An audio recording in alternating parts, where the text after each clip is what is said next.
Hi friends, అందరూ బాగున్నారా? Today recipe వచ్చేసి పాలకూర పకోడీ అండి, నా స్టైల్లో. ముందుగా పాలకూర, కొత్తిమీర, ఆనియన్స్, పచ్చిమిర్చి, కరివేపాకు తీసుకున్నానండి. ఈ లోపల స్టవ్ ఆన్ చేసి స్టవ్ మీద ఒక కళాయి పెట్టేసుకున్నాను.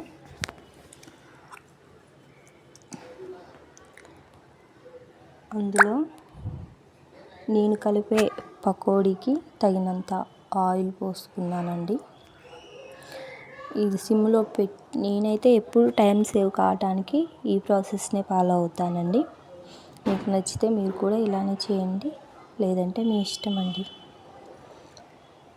ఇలా ఆయిల్ పోసుకున్నాక సిమ్లో పెట్టేసి పిండి ప్రిపరేషన్ని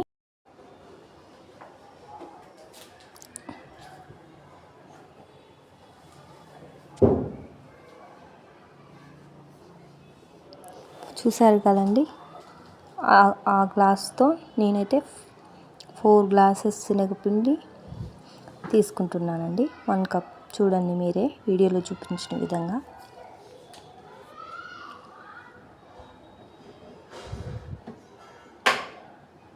ఇక్కడ వీడియో కూడా నేనే తీసుకోవడం వల్ల కొంచెం డిస్టర్బెన్స్గా ఉందండి, అడ్జస్ట్ చేసుకోండి. 2 గ్లాసెస్ కంప్లీట్ అయినాయి. నెక్స్ట్ 3 గ్లాసెస్ అండి.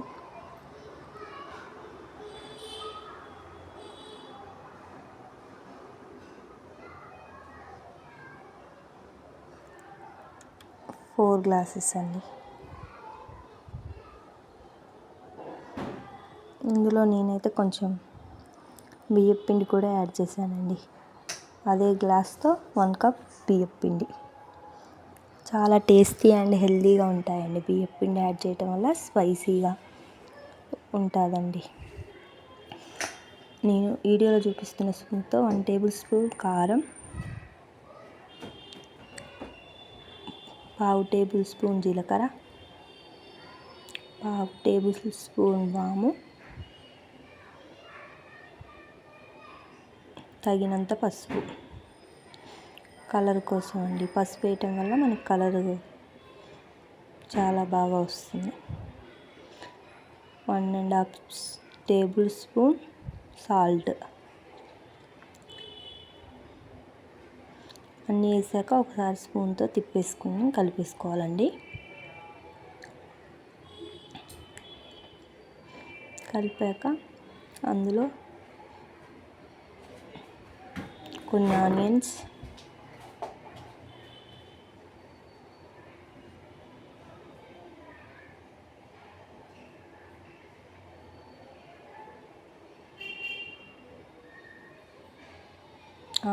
కూడా వేసాక పిండి ఒకసారి మంచిగా కలుపుకోవాలండి. అలా కలుపుకోవటం వల్ల ఆనియన్స్లో ఉన్న ఫ్లేవర్ అంతా పిండికి పట్టేస్తుంది.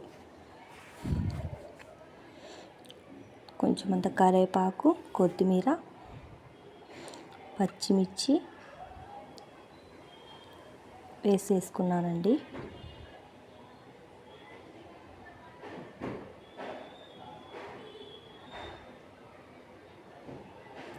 మనం చేసేది పాలకూర పకోడీ కదండి. నేనైతే 200 గ్రామ్స్ పాలకూర ముందుగానే మంచిగా కడిగేసి కట్ చేసి ఆరబెట్టుకున్నానండి. అది కూడా అందులో కలిపి వేసుకుంటున్నానండి. మంచిగా పిండి, ఆనియన్స్, పచ్చిమిర్చి మనం వేసిన ఐటమ్స్ అన్నీ బాగా మిక్స్ అయ్యేంత వరకు కలుపుతూనే ఉండాలండి. కలుపుతుంటే మనకు అర్థమైపోతుందండి ఆటోమేటిక్గా.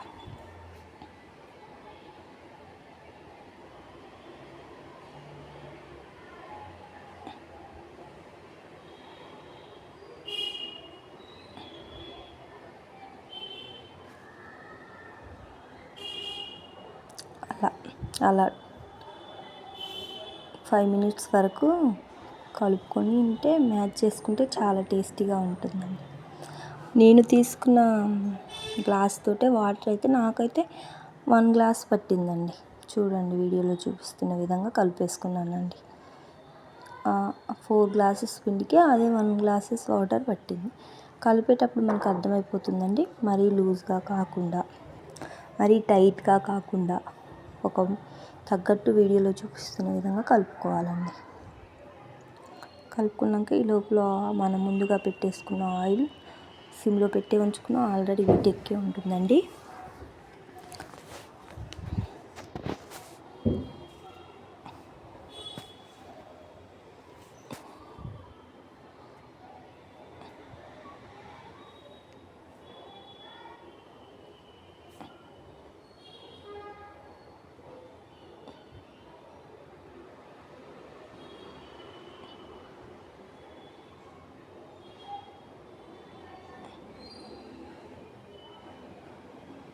చూడండి, ఒకసారి చెక్ చేస్తున్నాను ఆయిల్ హీట్ అయిందా లేదా అని.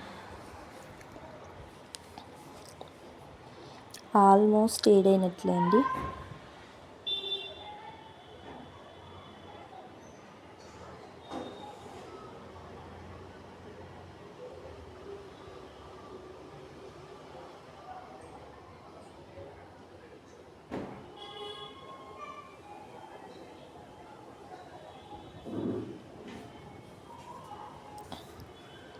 వీడియోలో చూపిస్తున్న విధంగా నేనైతే వేసేసుకుంటున్నానండి.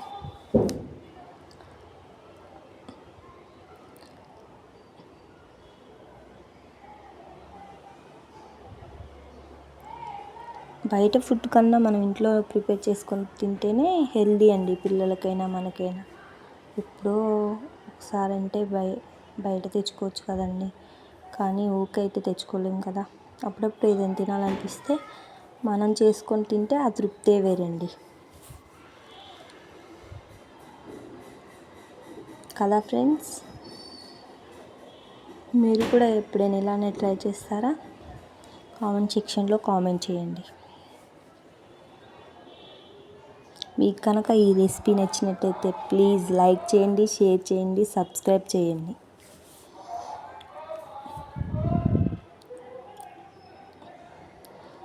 ఇలా వీడియోలో చూపిస్తున్న విధంగా లో ఫ్లేమ్లో పెట్టుకొని స్టవ్ని గోల్డెన్ బ్రౌన్ కలర్లో వచ్చేంత వరకు వేయించుకోవాలండి. చూస్తున్నారు కదండి.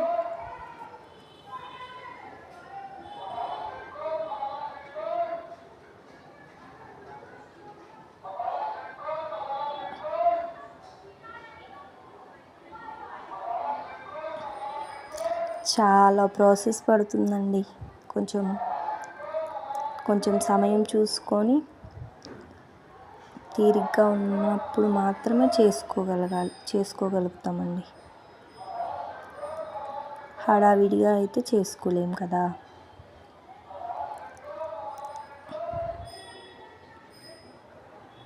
మీరు కూడా తప్పకుండా ట్రై చేసి చూడండి. చాలా అంటే చాలా టేస్టీ అండ్ హెల్దీ రెసిపీ. పిల్లలు కూడా చాలా ఇష్టంగా తింటారండి.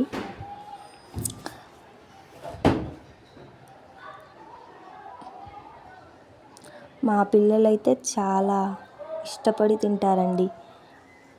ఎప్పుడైనా తినాలనిపిస్తే అడిగి మరీ చేయించుకుంటారు.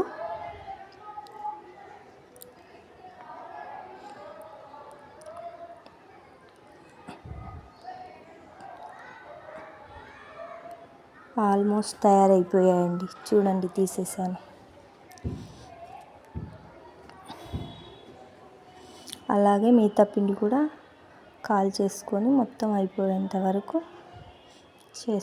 చేసుకోవాలండి వీడియోలో చూపిస్తున్న విధంగా.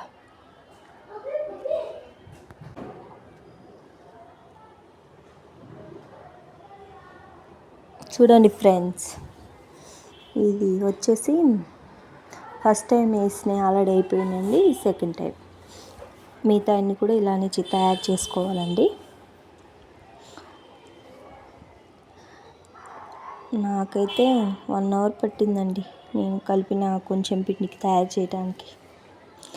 మళ్ళీ మధ్యలో చిన్నపిల్లలు ఉన్నారండి, డిస్టర్బ్ చేస్తూ ఉంటారు. చాలా అంటే చాలా బాగా వచ్చాయండి. మీకు కనుక ఈ వీడియో నచ్చినట్లయితే ప్లీజ్ లైక్ చేయండి, షేర్ చేయండి, సబ్స్క్రైబ్ చేయటం మాత్రం మర్చిపోకండి. Okay, bye bye. మళ్ళీ నెక్స్ట్ వీడియోలో కలుద్దాం.